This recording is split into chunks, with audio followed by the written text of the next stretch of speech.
Batang leon na sina Digong at Bato, bida sa isang theme park sa Subic at baka hinuli matapos magdulot ng traffic sa kalsada sa Davao City.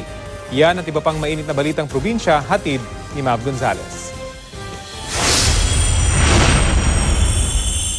Sa Davao City, disiplina ang ipinaiiral. Kaya tao man o baka, sinisita kung nakakaperwisyo sa kalsada. Heto ngang bakang pagala-gala raw sa daan, hinuli at itinali sa labas ng City Transportation and Management Traffic Office ng lungsod matapos umuna itong humambalang sa National Highway.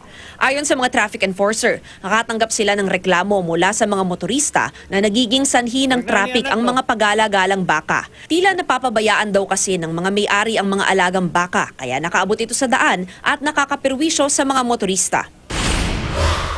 Sa Zamboanga City, sinagip ng Bureau of Fisheries and Aquatic Resources at Philippine Coast Guard ang isang sugatang pawikan. Mula sa pagpapatrol sa dagat pabalik ng pier, napansin ng mga Coast Guard ang lumulutang na pawikan at nahihirapang lumangoy.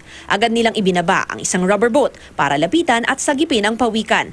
Nadiskubre nilang may sugat ito sa tiyan. Nasa pangangalaga na ng Zamboanga State College of Marine Sciences and Technology ang pawikan. May bago ngayong mga bigating bida sa isang theme park sa Subic. Yan ang mga batang leon na sina Digong at Bato.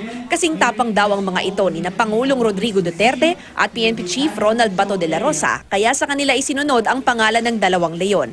Sa pagdiriwang ng World Animal Day nitong weekend, kasama sina Digong at Bato sa mga binasbasang hayop sa theme park. Mav Gonzalez, GMA News.